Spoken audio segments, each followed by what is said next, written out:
بسم اللہ الرحمن الرحیم۔ السلام علیکم پیارے دوستو، جیسے کہ آپ سب کو پتہ ہے کہ بقرہ عید آنے والی ہے، اور بقرہ عید کیوں منائی جاتی ہے، اس کے پیچھے کی پوری کہانی کیا ہے، سچائی کیا ہے، ان سب چیزوں کے بارے میں ہم آپ کو معلومات دیں گے۔ لیکن اس سے پہلے آپ سے گزارش ہے کہ ویڈیو کو پوری آخر تک ضرور دیکھیے گا، اسکیپ مت کیجیے گا، نہیں تو پوری بات آپ کو سمجھ میں نہیں آئے گا۔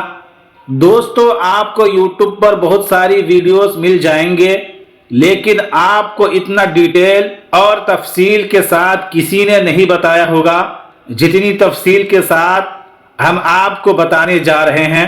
دوستو، آپ سب جانتے ہیں کہ اللہ اپنے بندوں اور نبیوں سے بہت محبت کرتا ہے، اور خاص طور پر ان کا امتحان ضرور لیتا ہے، یہ دیکھنے کے لیے کہ انسان اللہ تعالیٰ سے زیادہ محبت کرتا ہے یا ان کے دیے ہوئے تحفوں سے زیادہ محبت کرتا ہے۔ کچھ اسی طرح حضرت ابراہیم علیہ السلام کے ساتھ ہوا۔ ہزاروں سال پہلے حضرت ابراہیم علیہ السلام ایک بار آرام فرما رہے تھے، تبھی آپ کو نیند آ گئی، تو خواب میں آپ کیا دیکھتے ہیں کہ اللہ تعالیٰ فرما رہا ہے، جس کا مفہوم یہ ہے کہ اے ابراہیم، اپنی سب سے پیاری اور عزیز چیز کو میری راہ میں قربان کرو۔ چنانچہ صبح ہوئی تو آپ نے سوچا کہ نبی کا خواب کبھی غلط نہیں ہو سکتا، یعنی کہ جھوٹا نہیں ہو سکتا۔ آپ کے پاس کافی تعداد میں اس وقت اونٹ ہوا کرتے تھے، آپ نے 100 اونٹوں کی قربانی دے دی۔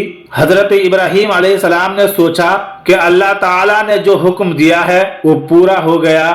پھر اگلی رات میں جب سوئے تو وہی خواب میں غیب سے آواز آئی کہ اے ابراہیم، اپنی سب سے قیمتی چیز کو اللہ کی راہ میں قربان کرو۔ اس لیے حضرت ابراہیم علیہ السلام نے پھر دوسرے دن 200 اونٹوں کی قربانی دے دی۔ پھر تیسری رات خواب میں وہی آواز آئی تو آپ سوچنے لگے کہ آخر اللہ تعالیٰ نے ہم سے کس چیز کی قربانی چاہتا ہے۔ انہوں نے سوچا کہ اس دنیا میں سب سے عزیز اور محبوب تو میرے لیے میرا بیٹا اسماعیل ہے۔ آپ کو بتا دوں کہ ابراہیم علیہ السلام پوری زندگی دعائیں مانگنے کے بعد 80 سال کی عمر میں اولاد ہوئی تھی، اور وہ تھے ان کے بیٹے اسماعیل، جو انہیں بہت زیادہ عزیز اور محبوب تھے۔ ابراہیم علیہ السلام سمجھ چکے تھے کہ اللہ تعالیٰ کہیں یہ تو نہیں دیکھنا چاہتا ہے کہ میں سب سے زیادہ اپنے فرزند سے پیار کرتا ہوں یا خالق حقیقی سے۔ حضرت ابراہیم علیہ السلام کے لیے یہ بہت بڑا امتحان تھا۔ جب یہ بات آپ کی ذہن میں آئی تو اگلے دن آپ نے ارادہ کر لیا کہ اپنے عزیز کو راہ خدا میں قربان کر دوں گا۔ پھر آپ نے حضرت ہاجرہ علیہ السلام سے کہا کہ اے ہاجرہ، میرے بیٹے کو غسل کراؤ، نئے کپڑے پہناؤ اور خوشبو لگا کر بالکل اس کو تیار کر دو، دولہا بنا دو۔ آج ہم اپنے دوست کے گھر دعوت میں جا رہے ہیں۔ بی بی ہاجرہ خوش ہو کر اپنے بیٹے کو تیار کیا۔ پھر حضرت ابراہیم علیہ السلام اپنے بیٹے کو لے کر فلسطین سے مکہ کی طرف روانہ ہو گئے۔ ابراہیم علیہ السلام یہ فیصلہ کر چکے تھے کہ اپنے بیٹے کے قربانی دیں گے، پر شیطان کو کیسا منظور ہوتا کہ کوئی اللہ تعالیٰ کی بات کرے اور شیطان اپنا کام نہ کرے۔ شیطان سیدھا حضرت ابراہیم علیہ السلام کی بیوی حضرت ہاجرہ کے پاس ایک بزرگ کی شکل میں آیا اور بی بی ہاجرہ سے کہنے لگا، اے ہاجرہ، تمہیں پتہ بھی ہے کہ تمہارے بیٹے کو دوست کے یہاں کسی دعوت میں نہیں بلکہ تمہارے بیٹے اسماعیل کو مارنے کے لیے لے جا رہے ہیں۔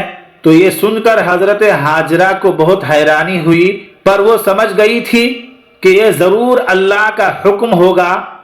تبھی حضرت ہاجرہ نے کہا کہ میں اپنے شوہر حضرت ابراہیم علیہ السلام کو اچھی طرح جانتی ہوں، بھلا ایک باپ اپنے بیٹے کو کیوں مارے گا؟ شیطان نے کہا، ابراہیم نے خواب میں دیکھا ہے اللہ تعالیٰ کی طرف سے تمہارے بیٹے کو قربانی کرنے کے لیے لے جا رہے ہیں۔ تو بی بی ہاجرہ نے فخر سے کہنے لگے کہ اے شیطان، تم پر لعنت ہو، اگر میرا بیٹا اللہ کی راہ میں قربان ہونے جا رہا ہے تو ایک اسماعیل تو کیا ایسے ہزاروں بیٹے اللہ کی راہ میں قربان ہو جائیں گے۔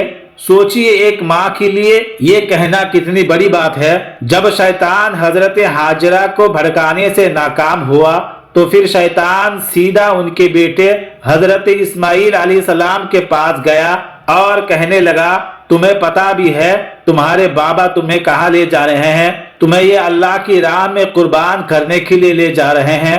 حضرت اسماعیل علیہ السلام نے جواب دیا کہ اگر میں اللہ کی راہ میں قربان ہو جاؤں تو اس سے بڑا خوش نصیب کون سا ہوگا۔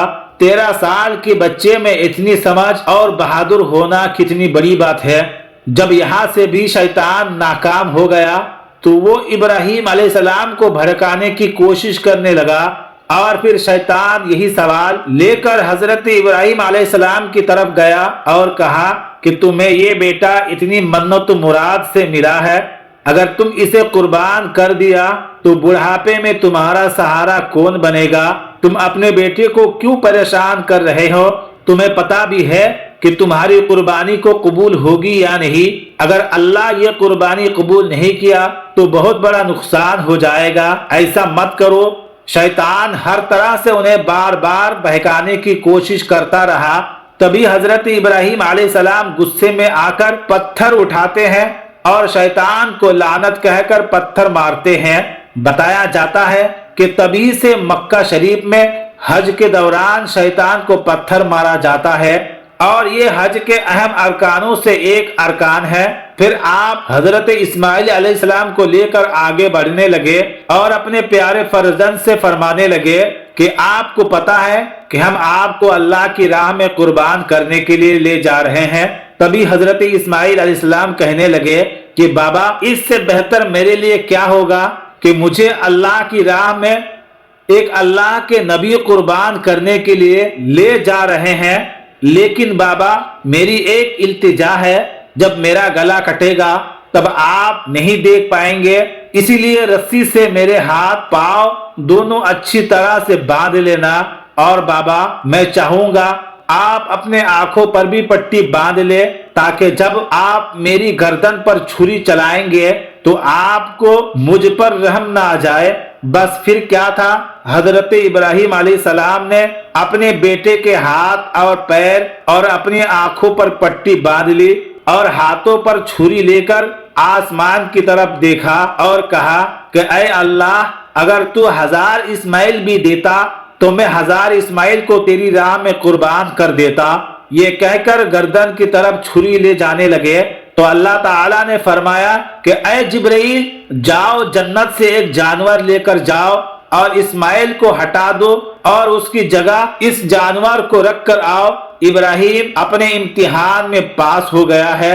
جیسے ہی حضرت ابراہیم علیہ السلام نے اپنے بیٹے اسماعیل کی گردن پر چھری چلائی تو ایک جانور کی آواز آئی اور جو خون بہنے لگے، تو آپ نے اپنے آنکھوں سے پٹی کھول دی تو کیا دیکھتے ہیں کہ آپ کا بیٹا صحیح سلامت ہے اور ان کے ساتھ کھڑے ہو کر مسکرا رہے ہیں۔ نیچے دیکھا تو ایک دمبا، جن کو ہم بھیڑ کہتے ہیں، وہ حضرت اسماعیل علیہ السلام کی جگہ پر قربان ہو چکا ہے۔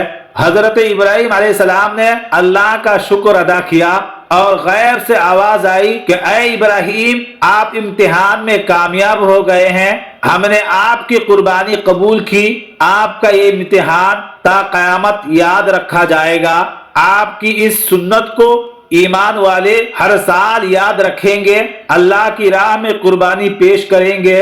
ابراہیم علیہ السلام کی اس سنت کو اللہ تعالیٰ نے آنے والی نسلوں کے لیے عبرت بنایا، تبھی سے یہ سلسلہ جاری ہوا۔ عید کے 70 دن کے بعد، یعنی 2 مہینے 10 دن کے بعد بقرہ عید منائی جاتی ہے۔ ہندوستان، پاکستان اور بنگلہ دیش اور تمام دیشوں میں 3 دن تک یہ تہوار منایا جاتا ہے، جس میں دمبا، بکرا، اونٹ، گائے اور حلال جانور کو ذبح کیا جاتا ہے اور ان کے گوشت کے 3 حصے بنائے جاتے ہیں۔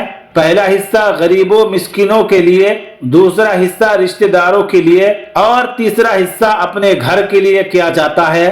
بقرہ عید کو عید الاضحیٰ بھی کہا جاتا ہے۔ جو لوگ قربانی کر رہے ہیں وہ لوگ قربانی کے گوشت خاص غریبوں میں ضرور تقسیم کریں۔